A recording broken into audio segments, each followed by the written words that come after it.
Welcome back to the Down the Road Show podcast, brought to you by the Murdock Worldwide Entertainment Network. If you're watching this on Down the Road Show YouTube and Chronicles of Comic on YouTube, thank you very much. And if you're one of our Patreon supporters, extreme thanks. Also, go to enpstore.com for more information about all natural products and my favorite CBD things that I just took a few drops right now to kind of help with it's been a morning. I'm stressed. I'm pissed. I'll try not to bring that into the podcast, but go to enpstore.com for more information for everyday natural products, our wonderful sponsors. And I'm excited because I know it's a weird order for those following the podcast, but this is part 3 of the 10-year anniversary. Now, our next guest I've been trying to get on, but we just haven't been able to get together. But now that we're all stuck at home because of the coronavirus, his time was free and available, and that's why this is part 3, because Mark Christopher Lawrence was one of our official first guests ever on Down the Road Show. Ooh. How you doing, brother? I'm good, man. How you doing? I'm doing all right. Hanging in there. Yeah? Yeah. I'm hanging in there. Oh, no. Yeah. Which is rough on you because you've been touring and just nonstop on the go, and now you're stuck at home. Yeah.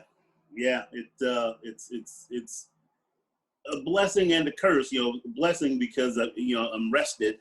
I think I slept like a cat the first week, 18 hours a day, and then now it's like I'm sort of chomping at the bit to do something, but like with everybody else, it's like there's loss involved. All these gigs that are falling out and things that were set up that don't know if or when they're coming back. Right, that's what I was just about to say, because you got your foot in a lot of creative endeavors right now, too. Yeah.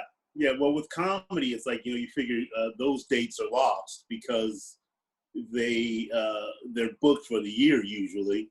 So you, if you don't have a date on the books and your date is gone, then it's just gone, Right, so as those gigs open up in the fall or later this summer, like you're going to have to jump on them fast as a stand-up comedian. Right. Well, you figure other people are already booked for those dates. It's like because let's say at a comedy club, I booked the date for March or April, because I was there about a year ago, and so the rest of their year is already booked with comics that were like a year out. Yeah, I didn't know they booked that far out. Yeah, some of them do. Yeah. Wow, so that's crazy. It's kind of a drag, and so those things probably won't come back for a year. So stay inside, people.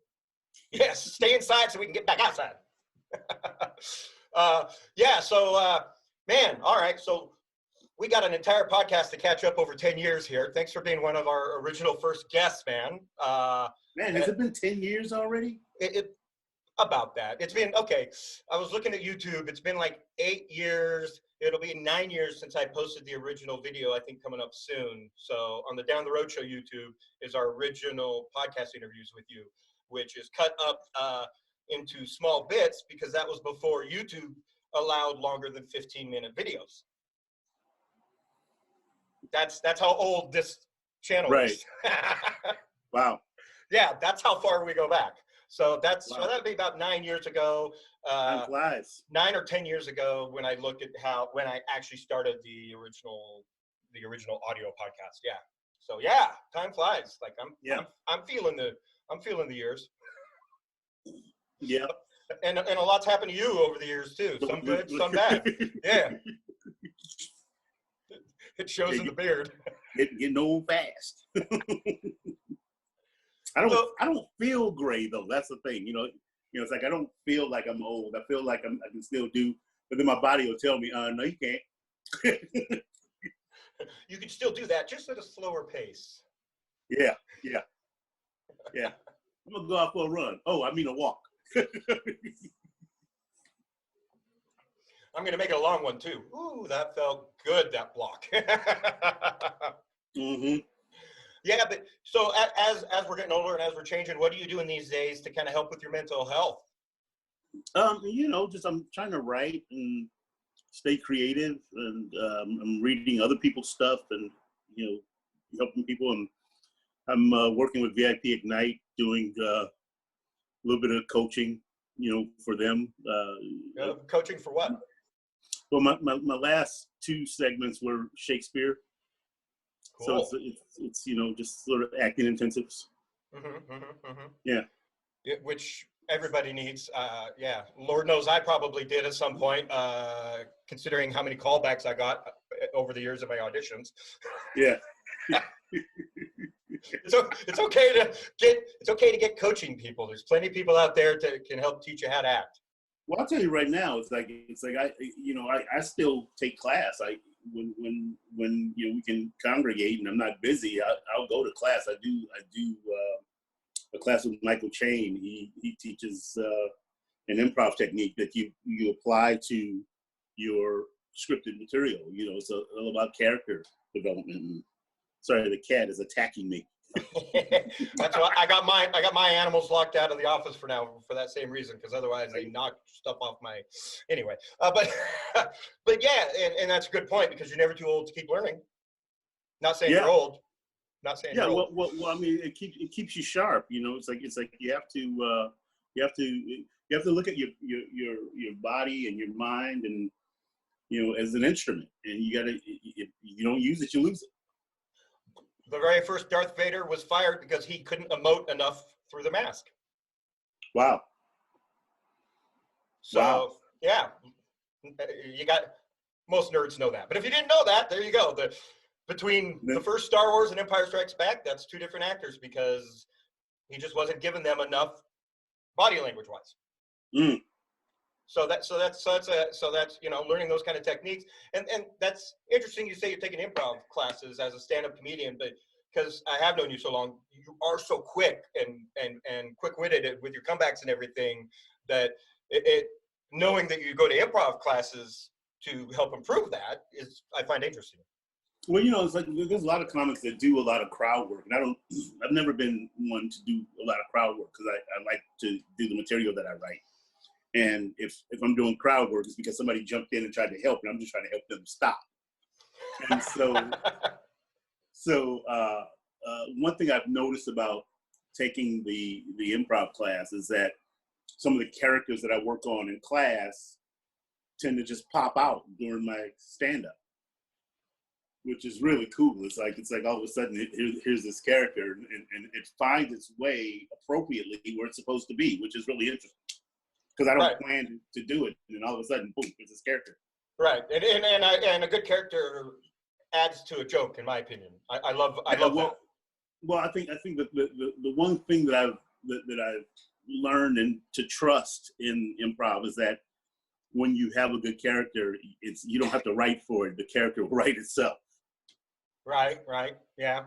And so with all these characters, how much of yourself is in each character? I guess it depends on the character. I'm stretching far away from me. In improv, it's like I'm trying to get as far away from me as possible, because it just adds to your toolbox, Right. So, I just brain farted. Where am I next? That was leading me somewhere. It's been a while since we've caught up. The brain doesn't work the way it used to because of everything going on with my neck and different things that the doctors can't figure out. And now my doctor's offices are shut down thanks to coronavirus. So wow. Good luck finding answers. Yeah. So, yeah. So, mental health. Oh, yeah. That's where we're. So all that art. I'm admiring all that art on your wall. Like, where do you find your art, and what's kind of inspiring you? Is that a Beatles or a Doors behind you? Right there, yeah. What is that? Which one? This one or this one? The one that one. That's the Poppers. Oh, the Poppers. Okay, now see, because Hendrix up there. Now, all those are music posters, right? Yeah. Yeah. Some original. Now, music. You know how much music is important in my life. Like, how much does that blend to everything you do as an artist too? Because I've been to your stand-up shows, and there's a little bit of. It's got kind of a jazzy feel, if you know what I'm saying. Yeah, well, there's a little singing in my act. When I do churches mostly. I'm actually working on an album of hymns right now. Oh, really? I didn't know that. Yeah, because every time I do a church, somebody asks me for my music, and I don't have any. Yeah. And you got to these days. Well, I always open my show with a song. Usually I'll come out. Jesus is calling for you and for me. And after the show, somebody always asks me, "Do you have your music on the table?" Because I'll usually have like CDs and hats.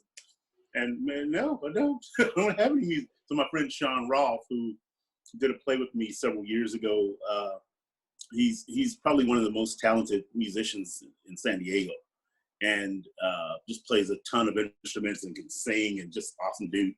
He said, "Dude, let's work on an album of hymns for you." I was like, "Yeah, let's do that." And so that's what we started doing. That's awesome. So how far into that process are you? Because the album making process can be really long. Well, we started talking about it last year, and then finally I figured out how to budget it, and then now we've picked all the songs that I'm going to do, and we're working on arrangements right now while I train my voice again.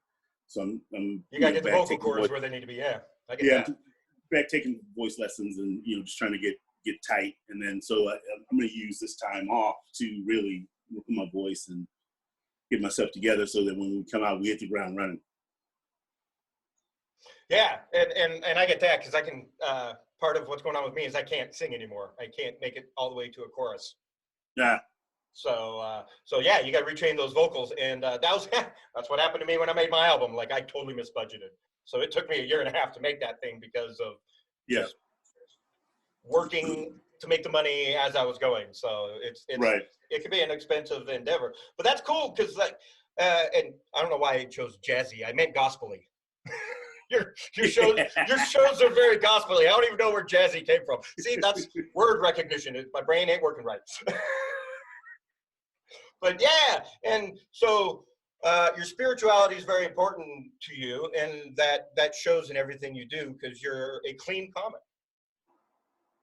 Yeah, well, I mean, I don't think that my spirituality really was the force behind it. I started comedy in 11th grade.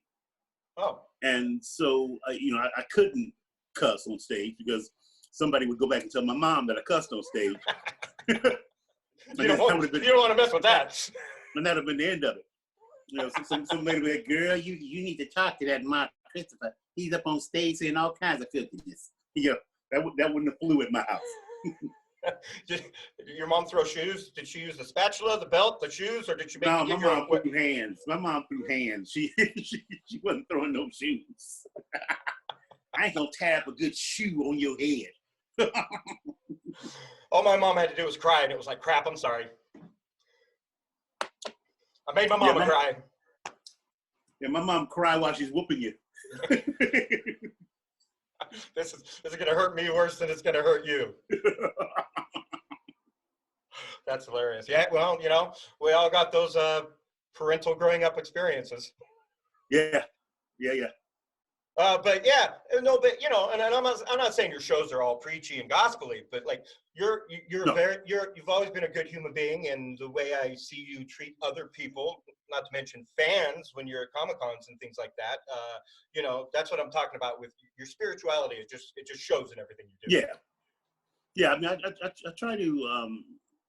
I worked with Robin Harris years ago, and a few times where we'd be in a park on a Saturday, at like 2:00 doing a show. And he said to me, "Mark, always write clean, because if you write clean, you can work anywhere." It makes sense. You can add whatever you want to it to make it not clean. Yeah, that makes a lot of sense. Yeah, but if you have a joke that's dirty by premise, then you can't clean that up. True. Because he would do the exact same act at a comedy club, which would be filthy but hilarious, squeaky clean in a park, and it's the exact same joke. Yeah. He says you can always dirty it up if you need to, but really there's no need to. Yeah, that's. I don't know why I'm thinking so much of my mom today, but like it's like the opposite of my mom's old saying, like, you can take layers off if you get too hot, but you can't put layers on if you don't have them with you. Yeah. my goodness. Well, I was in Winnipeg on this date night tour. Our first stop was Winnipeg, Winkler, and it was 14 below, and my pants froze. We get out of the car, and my pants were frozen. Ow! I was like, wow, this is really cold. It's rude cold in Winnipeg. I think this is very unpolite. It's rude. This chill is rude. Oh, I get that, man. Last time I was in Utah, I left right before it started snowing, and I was like, Yeah. get me out of here before this kicks my butt. Oh, we were so happy to get to Edmonton where it was 7. That's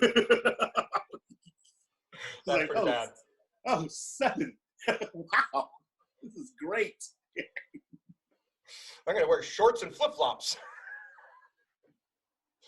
Oh, yeah, my goodness. It's crazy. But, so, like, with everything going on in the world right now, how important is it to be kind and compassionate to people? You know, we got to be kind to each other. There's no substitute for that. Because we're so inundated with fear and trepidation and illness and death, you know, during a voting year, we got to be kind to each other. Yeah, and it's a voting year where everybody's at each other's throats like we were 4 years ago, as it is. So with everything on top of each other, patience. That's what I've been talking about a lot right now, because that's what we all need with each other, is patience. Yeah. Yeah, absolutely. And you know, you don't have to buy a whole pallet of toilet paper. And No. if you do, you know, share it with your neighbors and your family, and you know, I mean, it's like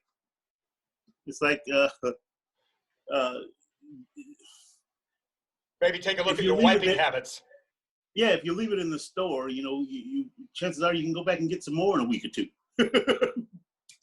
Yeah, and that's the great thing. It's like there's so much love out there for all the nurses and the doctors, but like besides that, like the janitorial staff out there, the truck drivers that are constantly doing crazy overtime, just making sure things are on the store shelves for all of us. Like there's so many people out there to be thankful for and have gratitude. Exactly. I was in the store last night, and it was odd that, you know, the shelves are so empty. You know, and I was talking to one of the stock guys. He was stocking, and he said, yeah, as soon as we put it out, he says the next day it's gone. He says, this is really the best time for you to shop, because I was there late at night. Right. Yeah, and I don't make it out of my house much, so I've only been out shopping like twice since all this happens, and it's like I keep seeing people's photos of it, and it kind of hasn't sunk in fully to me because I'm not out there on a regular basis anyway. Right. Nor should I be, because I'm pretty sure there's something going on with my autoimmune system anyway, and we're waiting for all the blood work to come back. But I don't even know if that department of doctors' offices is even doing blood work for that anymore, because they might be corona busy. So once again, yeah. This flips your life upside down in so many ways. Well, you know, I mean, I remember back when I was younger. You know, coronavirus lasted one day. You know, it's like you had too many coronas the night before. The next day you had the virus. Somebody had to hold Susie's hair. You know, couldn't be me because I'm a sympathetic puker. If I'm holding Susie's hair now, Susie's got vomit on her neck. You know, add a little lime to the corona, and you're fine. Sympathetic puker. Oh my God. Yeah, I am, man. You puke, I puke. Same. It's like yawns. Like yawns are contagious. Yeah, you puke, we puking. It's like a cascade of just bad.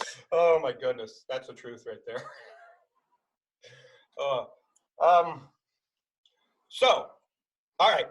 Life after Corona. What are you looking forward to? Life after Corona, you know, besides getting back up on the stage and like, because like you're the third stand-up I've had on the show in the last couple of weeks, and this is the thing they keep talking about, like how difficult it is to work and write on material without an audience feedback right in front of you.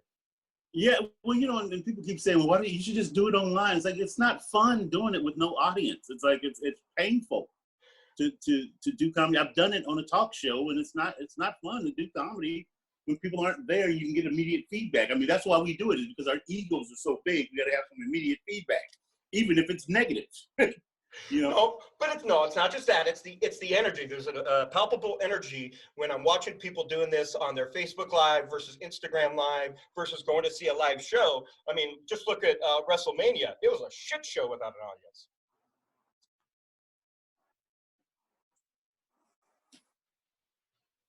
You there? You frozen? Oh. Yeah, well, for sure.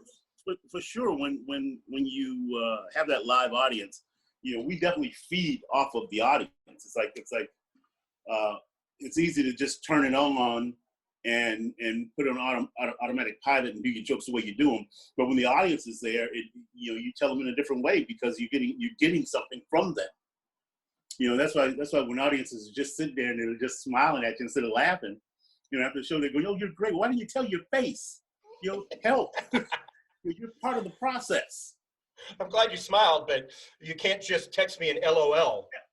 You know what's funny was I did a show for San Diego Law Library, and it was all judges and lawyers, and there's one table in the back that I think they were pretty liquored up. They were having a great time. They were just dying at every joke. Everybody else was just kind of like judging the jokes. And then after the show, this one guy in particular who had his legs crossed, he was literally sitting like this looking at me. And after the show, he goes, "You were really funny." And I said to him, I said, "Well, I said, I couldn't tell that you liked me at all." I said, "I just sort of rushed through it to get through it." And he says, "No, you're fantastic." He says, "You're clean." He says, "You're one of the best comics I've seen." And he says, "I've never seen like comedy this clean." And I was like, "Well, you know, it's a corporate setting. I'm supposed to be clean." I said, but you know, because you didn't laugh, you guys didn't get the show that you would normally get if you guys were participating. Right. Yeah. So, you know, but that's what it is. It's like you have to, as an audience member, you have to just let all your day go and just enjoy it. I love going to comedy shows, and if I can be as close to the stage so the comic can pick on me, and I'm just ripe with material, then yay. Yeah, and me, it's like a lot of people don't like to sit down front because comics pick on them, but I don't pick on audiences. It's like I might use an audience member to get to a joke. Right, I'm there to laugh though. But I don't pick on people, unless they try to help, and then I try to help them stop. I wrote the joke. I know how it ends. You know, but to answer your question, I mean, I'm just trying to get back to work. You know, there were 2 films that were coming up. You know, it was pilot season, which is now, I guess, officially over. I'm pitching a show, and we were probably one step away from getting to network to pitch. And so it'd be nice to get back to that stuff. You know, one of the films was supposed to shoot in Denver, and literally, like, right up until the week of the shutdown, we were a go. And then finally they're like, we got shut down. So now it's just like, okay, guess I won't bother memorizing. Well, yeah, and for people who don't understand the industry, like once they start that back up, that could be almost a completely different production company that has bought the rights for it, and they may recast and rehire. Well, this particular thing, I don't think they will, but it now becomes, does it fit in my schedule? Mm. You know, like if it overlaps something that's been on my books, that's like a corporate thing that's been there for a while, I'm not going to be able to move it. Right. You know, so can we make it work when it comes back? That's the thing. Yeah, the almighty schedule, and that's a hard part to work around too. Especially, does that make it more difficult as an actor, a working actor, stand-up comedian? Because a lot of people are just stand-up comedians, and they don't have the TV pilots to worry about and movie options. Yeah, generally the rule for me is TV and film trumps comedy, and but when I'm working with friends, on comedy, people that I've worked with a lot, that, you want to burn the bridge. So I got to get the managers involved to make sure that it's a smooth exit or a reschedule. And, and usually people are very understanding. Right. And yeah. Try to work with you. Yeah. Well, just getting around LA for auditions is enough work on its own. Yeah. except for right now. Like I'm done now that I'm in New Mexico. Like if I was in California still, I would be driving those freeways like a madman right now, out of boredom. Man, I went up to my mom's, and I'm not condoning that. People don't leave the house. Stay home. Right. Right. I went up to my mom's to check on her, make sure she had everything she needed, and normally it takes me 2.5, 3 hours to get there just because of traffic. And, and really it's about an hour and 45 minutes. And, I did it in an hour 40 the other day. I was like, wow, this is the good old days. Yeah. And that's why I make the joke for those of you out there that are not from California and don't understand California traffic and have only heard the legend. Like, I know which lanes going north and south and east and west on every freeway from San Diego to Los Angeles, on which lanes will actually slow down at which times of the day, because you have to know that kind of thing to make the best possible time to get anywhere in California, period. So like, it's kind of mind numbing to see those empty freeways, because like, I ain't never seen anything like that. The only time I've ever seen anything like that is if an accident happened directly behind you or you're at the beginning of an accident and the freeway frees up and you're the first one to go. Like, other than that, always traffic. Yeah. I remember when I first started coming down to San Diego, I lived in Venice, and if I left on Friday before 2:00, I was fine. And gradually it became earlier and earlier that I would have to leave. And once I moved down here, my dentist was still in Venice. And so one Saturday I went up for a dentist appointment and left there. I was on the freeway at 12:30 p.m.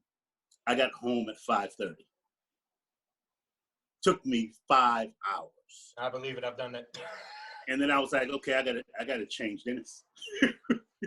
Yeah, and if you get that half an hour later start than you planned, you're pretty much screwed. But you know why all that happened? Like about, I want to say 5 or 6 years ago or something like that, a ton of Southern California businesses all decided to change their hours to help with traffic for their employees. So they all started an hour earlier. So everybody started getting off at 4 instead of 5.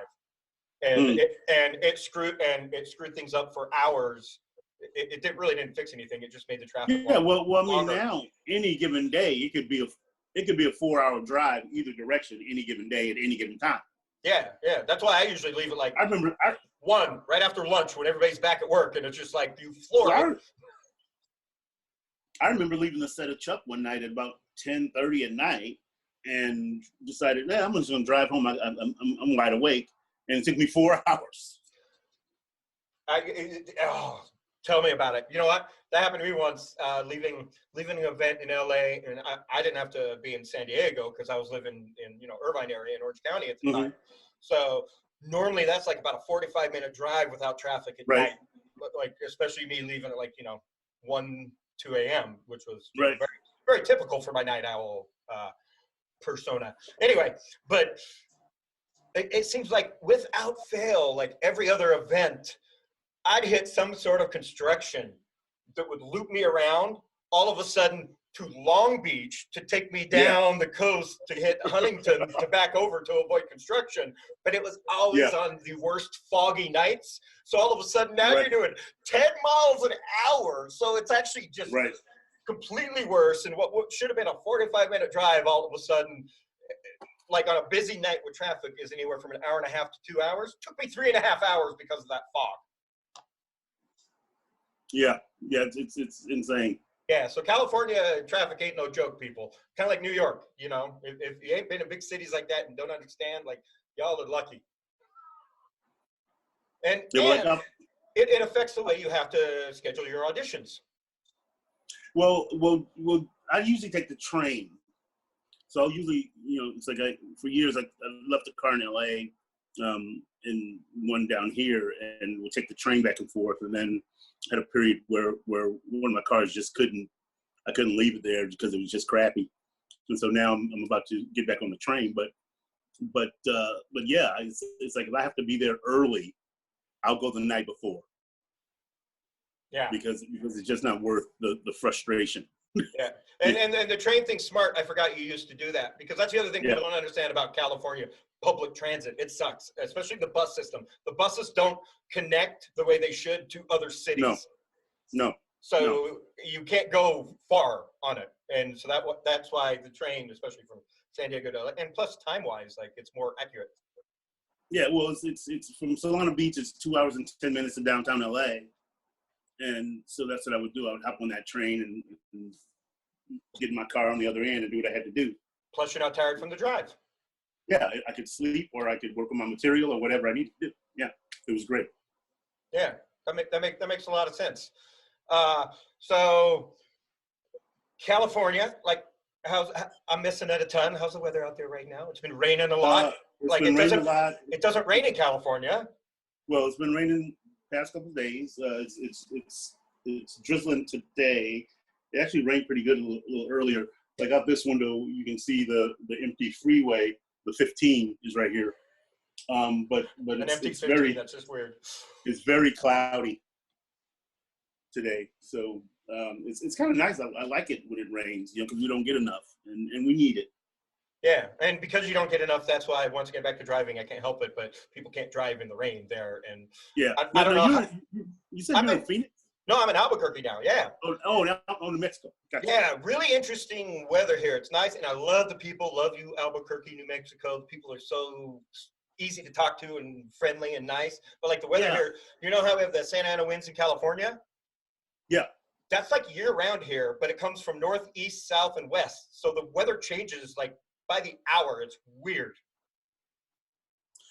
I was in Albuquerque. I'm trying to find the. I was in Albuquerque a few years ago doing an event at a church, and they fed 600 military personnel, veterans. Wow, that's a big meal. And their plus one. Oh wow, okay. And then they had the show. And so he comes to me before the show and says, it's Church on the Move, it's called. And he comes to me before the show and he says, so we're seating them now. He says, and then we actually, hand plate every table. And so we serve every table. He says, so you'll have some time before we get started. So I'm sitting there and I'm thinking, yeah, it's going to be like, 600 plus 1,200 people. It's going to be, maybe half hour or so before they get them all seated. And then they got to eat. And then they'll start after the dessert is served. Military. 10 minutes later, he comes in 10 minutes later. He says, okay, so we got everybody sad. Everybody's got a plate. I said, how'd you do that so fast? He goes, oh, we got the high school kids. They're the servers today. So he says we have like an army of high school kids, and it was like a state dinner. And then about 10 minutes after that, he's like, okay, here's your 10-minute. So that's just basically a well-oiled machine, basically, as a military function like that should be. Yeah, it was amazing. It was a lot of fun and really easy gigs. So one of those gigs, they were full of steak and potatoes and dessert. So it was really easy to work in that environment. Oh man, you're speaking my language. I'm a foodie. Like, what's your favorite thing about all the traveling and stand-up comedy and seeing the different cities and states? Usually it's people involved. It's the way people treat me is what makes me enjoy a place. Like a lot of times you'll hear stories from other comics how they went to a city and it was terrible, and it was usually because something happened where they weren't treated right, and so I've been really blessed to be treated very well by people everywhere I go. So I haven't had bad experience yet. Knock on wood. Right. By the grace of God. Well, because there's a lot involved. You got club owners, and then you got promoters, and then you got the actual community. Yeah, and that helps. It makes you back to the city. You know what I mean? Or the town. It's like, and I like smaller towns too. I really enjoyed New Mexico. Like when I was in New Mexico, I usually try to fly a day before the gig. And so Jim, Pastor Jim, took me around and showed me around the town and all the sights. And, all of a sudden there's deer in people's front yards. It's like, what is deer? He goes, they know it's not hunting season. It was so funny. But it's things like that. It's like he didn't have to take time away from his family to take me around and show me around. And I even said, are you sure? He goes, no, come on, let's go look around. And it was great. I took a picture next to this alien, which is kind of cool in New Mexico. I'd never been there. Yeah. Hey, well, you got someone to come visit now. There you go. In any other towns around the country, like special spots, special moments that jump out at you? I don't know. I like Portland. I think the thing I like about Portland is that there's no sales tax. So it's like you go there, you go, oh, I want to buy this shirt. It's $22. You get to the register, it's $22. I think you did the math wrong. Yeah. I was thinking that can't be right. Yeah, it's $22. And I like that. I mean, I love New Orleans. I was there doing a gig for the Human Growth Foundation. Plus, I have family there. My mother's from Folsom, Louisiana. My cousin lives right in New Orleans, so it was I always like going there. The food there is amazing. Oh, New York, I go a couple times a year. Oh, another great place to go for food. And Chicago. Yeah. Chicago. 20 of the top 100 steakhouses in the country are in Chicago. I think I've been to a couple of them. There's a place called Green Street Smoked Meats. It's a barbecue joint that has the most amazing smoked pastrami and brisket. It's like, but that pastrami is so good. A friend of mine's kid went to Chicago to play baseball last year, and I said, hey, you got to check out Green Street Smoked Meats. So he calls me up, he sends me a text, he says, hey, I'm at Green Street, what do you suggest I get? I said, I've never had anything bad there. I said, but make sure you get some of that pastrami. 10 minutes later, he texts me, he says, hey, I just took a bite of this pastrami and I'm tearing up. That's like me the first time I had a Chicago dip, the beef dip, but like full dip bun and everything, like, and you have to eat it and like you can't put it down because it just falls apart and like right. It was just Well, his father goes to visit him. They go for a weekend and watch him play baseball, and so they end up going over there, and then they're both texting me, hey, we're at the pastrami joint. They're calling it the pastrami joint now. And he says, man, this is the best barbecue. He says, I'm going to order a bunch of it and take it and ship it back to California because they live in Fresno. Yeah, well, and it's funny because like as a foodie and working in the restaurants for 20 years, like that's one of the things I notice like on my Facebook feed a lot is someone's like, hey, I'm going to this place. Where should I eat? Yeah. It's usually not the first question isn't where should I go for entertainment? It's what should I eat? Yeah. Yeah. And I found some really good stuff in most places. But then, I was in South Dakota recently and not so much. I'm just going to put it out there. I don't like a lot of white people food as a white person. I'm sorry. And growing up in Utah, man, I can't stand casseroles because there's a casserole every other damn day. You don't put certain things in Jell-O mold like raisins and shredded carrots. Utah, what the hell is that? Shredded carrots and like lime Jell-O, brother. Yeah. Exactly. And every now and then pineapple chunks, like just the weirdest crap. Like, so yeah. Wow. Yeah, like that's so all the carrots. All the Karen memes out there making fun of white people's potato salads. I'm all about that. Yeah. Yeah, and I'm not saying that Sioux Falls, had terrible food. I'm just saying that I didn't find the good stuff. I hear what you're throwing down. I guess they had this thing called Chislicks, which is no idea. It's basically beef tips or lamb tips that have just been fried up and seasoned.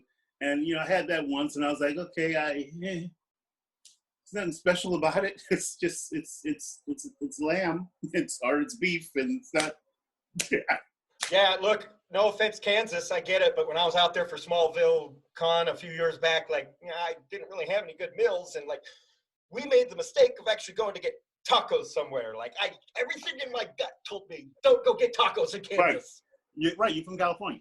Yeah. So here's the thing. I know better. I was in Salt Lake City. I was in Salt Lake City doing a Disney project, and so I go to the concierge one night. I said, "Hey, where is there a great place to go to eat?" And he says, "Are you adventurous?" I said, I said somewhat. And he goes, "Okay, you go out the driveway, take a right down that street. 3 blocks down, there's a taco cart." I said, "Dude," I said, "I live 14 minutes from the border." I said, "I am not eating a taco off a cart on the streets in Utah." I said, "I can cross the border and get great stuff at home." I said, "Or even in San Diego, I can get great stuff. Not eating taco off a cart in Utah." What else you got? You are preaching to the choir. Look, last time I was in Utah was for my cousin Sheldon's funeral.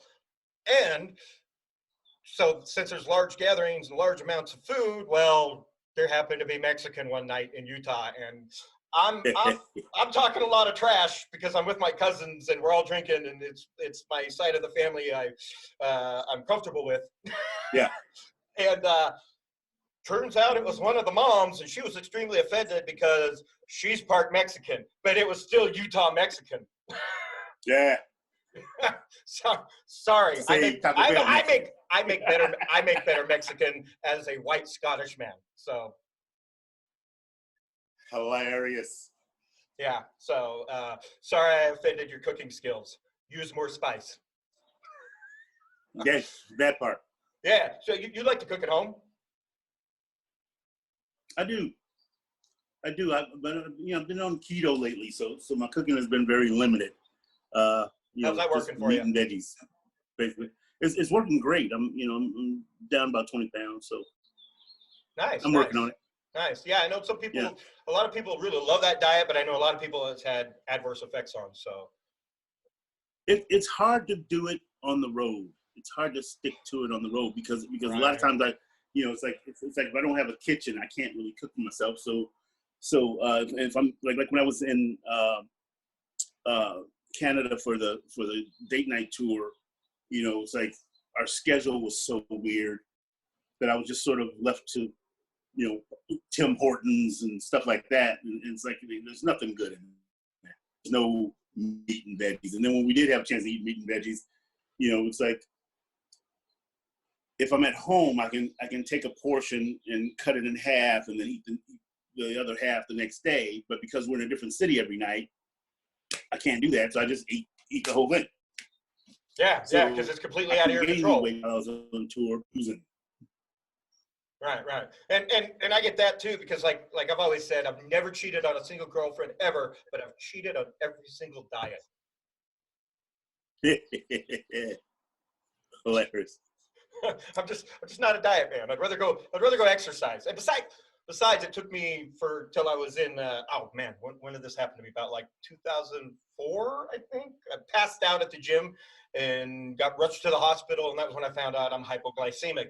So my entire growing up years, every time I felt nauseous and sick because I was hungry, and I was literally being forced to starve myself because of the Mormon religion. Now I know why. Now I know why I was physically getting ill. So pay attention to your diet, people. Yeah, and pay attention to your kids when they're actually complaining about something. That's what I gotta say. But yeah. Well, because the Mormons, they do a fasting thing where they they'll fast for 24 hours or even a few days where they don't eat, and it's just water only, and it's part of their spirituality. And I never understood why I couldn't as a kid. So. Yeah, it's funny. I worked with a director that was hypoglycemic, and he constantly got cranky. snacking. He got cranky and cursed a lot. When he got hungry, and his assistant would come up and hand him something to eat, and then he'd mellow out. And one night, it's like 3 a.m. We're doing this scene where it's supposed to be raining, and everybody is cold and wet, and I'm sitting in a chair. When we got to go all night, I try not to go to my trailer because I don't want to go to sleep and then wake up and then try to pull myself together. So I just sat in a director's chair, and so he's ready to shoot this next shot, and he goes, bring the cast in, and I'm already sitting right behind him, right? I'm sitting, and so he sees people walking, and he's cursing. He goes, "Where's Mark Christopher Lawrence?" And I said, I'm right behind you, but somebody better hand him a sandwich. That's the truth. Like, hangry. Hypoglycemic is the reason the word hangry exists. I am the epitome of hangry. Yeah. Yeah. I was like, we're all trying to get to the same result here. I said, I'm not going to take abuse from you. I said, I'm not your assistant. Don't do it. Right. And Lord knows I feel guilty when I lose control like that too. So, but yeah, and that's something you got to learn, paying attention to your body and your own health. And that's why, sometimes it's more important to pay attention to what's going on than to jump online and read a bunch of stuff and listen to doctors who don't know what's going on either. You got to pay attention to your own health. Yeah. Yeah. I know I get a little cranky when I'm hungry, but usually when I get hungry, I just eat something. It's always nice to have that option. That part. Okay, so all right, so you got stuff out there. Where can people go to find some of your movies that you've been in? Well, you can go to my website. Without hats, brother. You can go to my website, markchristopherlawrence.com. That'll take you. You can see like clips from stuff. My reels are there. I think all my social media stuff is there. You can Google me, Mark Christopher Lawrence. It's really easy to find me. I generally talk to people when you talk to me on Instagram, Mark Christopher Lawrence, or Twitter, Mark CHR Lawrence. On Facebook, not so much because it kind of bounces all over the place. And sometimes, Messenger, I get so many messages in Messenger, it's hard to keep up. So I don't really keep up with that. Plus, our messenger system's just weird right now, anyway. Yeah, if you want to hire me, go to my website and find my management that's using the easy way. Go to my management, not bookers and stuff. Go to management. Yeah, exactly. Well, people, and that's the thing is like these days you have so many different type of representation because you have a representation that books you for cons versus your actual manager that gets you those types of right things. TV and film and all that kind of stuff.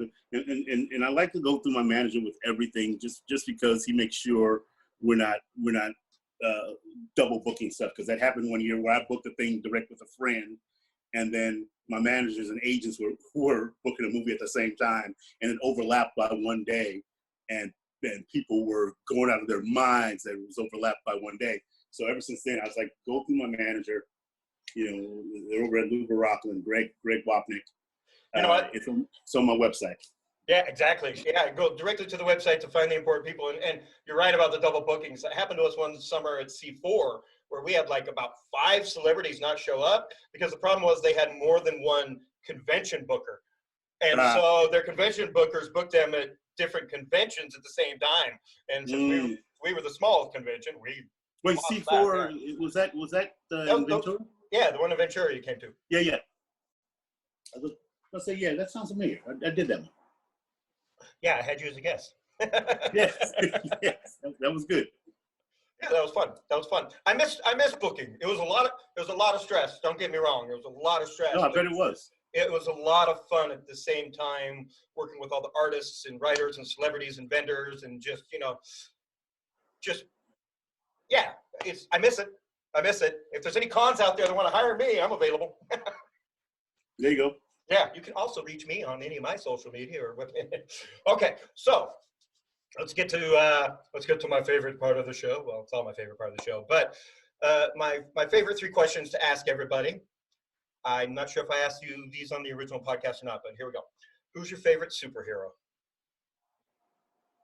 Ooh, it's got to be the Dark Knight.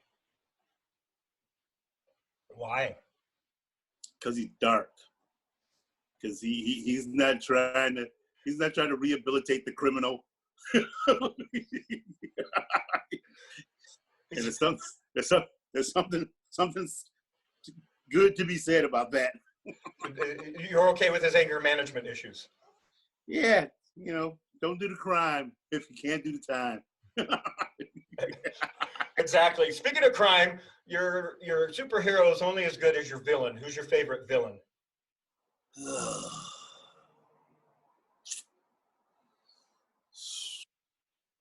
You can be cliche. Well, I don't see. Joker is not my favorite villain. Oh, see, now I want to hear, because like I'm saying 70% of people I ever talk to, it's Joker. So yeah, I mean, mine's Darth Vader. Like, so it doesn't have to be superhero vein. It's just the fact, especially now that we have so much canon in Star Wars of the full story of how he went from child to become Darth Vader and then ended up redeeming himself to save his son. Like, I love that story arc. I love a good story arc where the villain thinks he's the good guy. I'll tell you, you ever watch Dexter? No, I haven't. I need to. So John Lithgow played, I think, like a 6-episode arc on Dexter. I love him. And when you first meet him, well, he's the reason I seriously considered being an actor. Okay. Terms of Endearment was the first time I watched the movie and went, wow, that guy is so good. His part wasn't a huge part, but he was so believable. And so John Lithgow in Dexter plays this character. When you first meet him, he's syrupy sweet. He knocks on this lady's door. He's found her dog running around the neighborhood, and he saw the leash and the collar, and he brings him over. And the next time you see this lady, she's in her bathtub bleeding out. Okay. And so I gotta say, whatever his character's name was, John Lithgow in Dexter. Okay. Like because that's a character that I think I can play. It's like people think that because I'm, affable, people want to just hug me, that there's not that darkness in there. It's in there. Right. So as an actor, you're saying you gotta get typecast? I always, funny. Once people saw me as funny, it was hard to get away from that. And I think I'm a better dramatic actor than I am a comedic actor because I work harder at it. My first big agents, when they signed me, I was doing a classical play. I was playing a very heavy character in a classical play. And they signed me because of it. And then once they saw my stand-up, they only sent me out for sitcoms, which is crazy to me. And my agents now, they get it. They see that I can do it all. And so that's what I love about them, that they send me out for everything. But yeah, it's like if I'm doing a play, I'll generally choose a very dramatic play where I'm playing a darker character or just drama because I play so much comedy in the other aspects of my career that when I'm doing a play, that's what I want to do. Like 2012, I was San Diego Theater Critics Outstanding Actor of the Year. I believe it. And I did 2 plays. I want to see it. I want to see you do something dark and heavy, bad, because I know you personally. I keep asking people, like I work a lot with deinstitutionalized films, and they say, "What would you like to do?" I said, "I want to do something dark. I want to play a dark character." And so they're getting closer to putting me into dramas, like I did a Christmas film with them, where the character is a drama as opposed to me just being funny. But still, I haven't gotten that role that's the dark character yet, and I think that's probably going to be a game changer for me because people see this face and want to hug me, and I think that because I have this other stuff brewing around in there that's not being fed, that I can bring that out on camera. That's going to be great. Exactly. It's kind of like how I'm friend, Doug Jones and I go way back, and he's a world-class. Yeah, and he's a world-class hugger, and people who know him personally know that, and he's a touchy-feely person. So when you know that's him behind some of those characters and masks he plays, it adds another level of creep, personally for me, because I know what a nice guy he is. So I think seeing you in a role like that, where you have that kind of twist, where you come straight at the camera with that lovable face, but all of a sudden, wait, really going on here. Yeah. Well, it's like when we talk, when I do my Shakespeare talks, it's like people say that, you know, Othello is like the role for a black actor. I would rather play Iago. Mm. Because he is so treacherous, he's so evil. There's so much. There's funny in him. There's some funny stuff because of his jealousy, but he's so evil to do what he does. Yeah. You know, to drive Othello to kill his wife. It's like you know that takes some doing. So I mean that's the character that I would want to play in Othello. I'd rather play that Iago than Othello. Yeah. No. And exactly, like characters that stick out like that are, you know, the second, third tier characters that are the ones really driving what's going on behind the scenes. Yeah. Well, Yeah. well, I mean that in that play, I mean, it's like you think of the play, you think Othello, and you think tragedy, and Iago definitely drives the tragedy. Yeah, Because of his jealousy, you know, he drives Othello to kill his wife. You know, Yep. so it's really a great role. Yeah, no, I agree. I would love to see Mark Christopher Lawrence in Othello playing that role, everybody out there. Yeah, there you go. So or any role in any August Wilson play.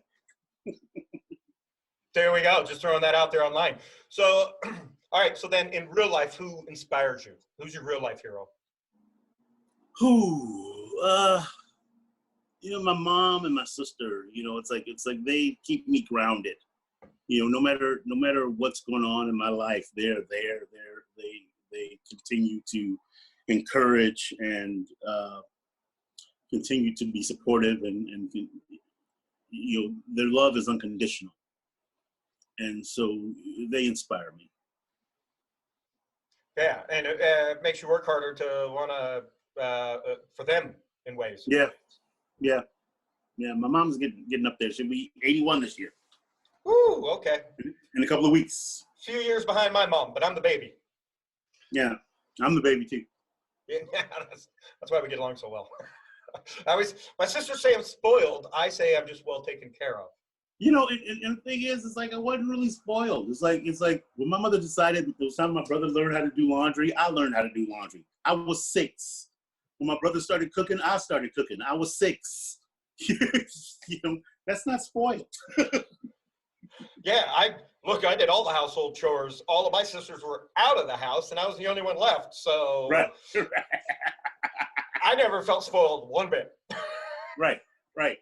Definitely wasn't spoiled 5th grade when I got a beating every other day for not emptying the trash. Yeah, well, you know, my mom was a widow, and that's why she's my hero too, because like she worked so hard after switching careers from being a teacher to selling insurance for Aflac when relatives were like, whoa, you're crazy woman, what are you gonna do? All the men, it was a man-only industry back then. And, Yeah. like they were just trying to shove her down as a woman, but no, my mom's one badass woman, and she rose above and was a success. Nice. And raised this man. So I'm super proud of her. But yeah, well, excellent, brother. Always a pleasure catching up with you. Everybody out there, go to his website, markchristopherlawrence.com. Follow him on social media. Let's see if we can get him some darker movie or TV roles, because I'm really excited to see that, because I know you've been through some shit in your life. Yeah, you know, some self-inflicted, but you know, we do. Hey, also check out my dry bar comedy special, Mark Christopher Lawrence, Clean Out of Compton, on vidangel.com, dry bar comedy. Or you can go to my website and find out there's a link directly to it. If you download the dry bar app, you can see it for free. Yeah, and I've watched the whole thing. It's a funny special. Thank you. Yeah, and then after you've watched it, there's clips available. Go share it. Let's get some love going for Mark. Thank you, brother. Come visit me out in New Mexico, because I'll tell him next time I'm gonna be in California. I will. I figure as soon as I get back on my feet after you know they let us start moving around, you know, I'll come check out. Yeah, absolutely. And there's a local con here run by Jim. Great con. It happens in like January. You know, maybe Oh, wow. Be a guest. Yeah, see if we can make that happen. Yeah. I'll add you to each other on Facebook right after this, in fact. Cool. Yeah. But yeah, pleasure catching up with you, brother. I love you immensely. You're one of my favorite humans ever. And I look forward to seeing you somewhere down the road. Feelings mutual, brother. See you down the road.